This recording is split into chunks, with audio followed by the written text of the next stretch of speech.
Moi, j'ai passé donc, ce qu'on appelle un BPGEPS APT.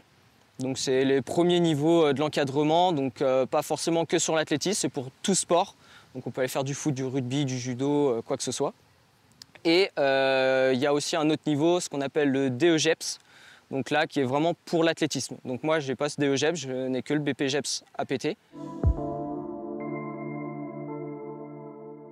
J'ai entendu dire par le biais de mon ancien coach qui m'entraînait que le comité de Vendée cherchait justement à former des jeunes encadrants donc pour le comité de Vendée.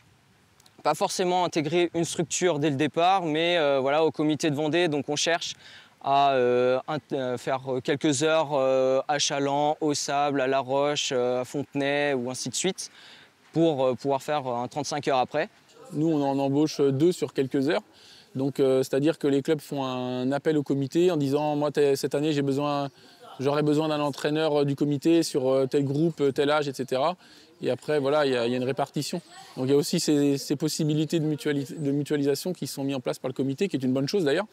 Ça évite au club de prendre quelqu'un à temps plein, mais il peut l'avoir 5-6 heures par-ci ou par-là.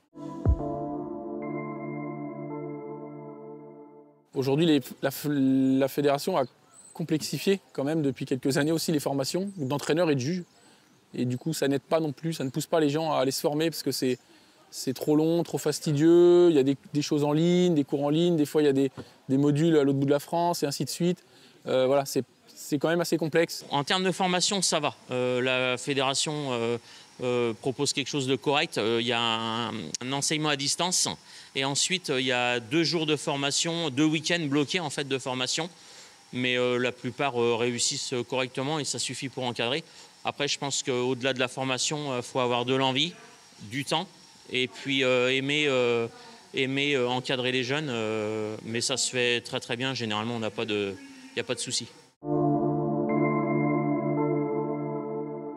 On fait appel, nous, à un sponsor qui est une société de comptabilité, de gestion et de finances qui gère toute la partie comptabilité, salaire. Donc ça, c'est très appréciable parce qu'on ne se voit pas, nous, bénévoles d'un club, faire tout ce genre de documents, puis on ne connaît pas assez la réglementation.